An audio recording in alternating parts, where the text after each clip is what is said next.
Hi guys, in this video I'll show you how to stop Riot client from running in background.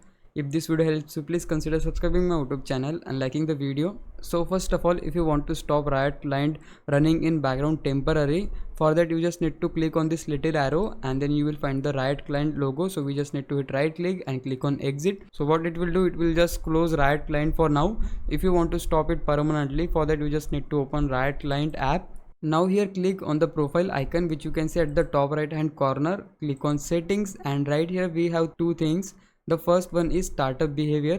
If you untick this option, what it will do, like it will not start Riot client automatically whenever you are starting your PC. So we just need to untick this option, and in the second option we need to set it on exit application. So if you just close your game, so they will not start Riot client running in the background. And once you set all these things, just hit on close, and again close this option. So yeah guys, that's it. This is how you can stop Riot client from running in background. If I was a big help, you can just subscribe my YouTube channel. I would really appreciate it. For now, thanks for watching. Bye bye.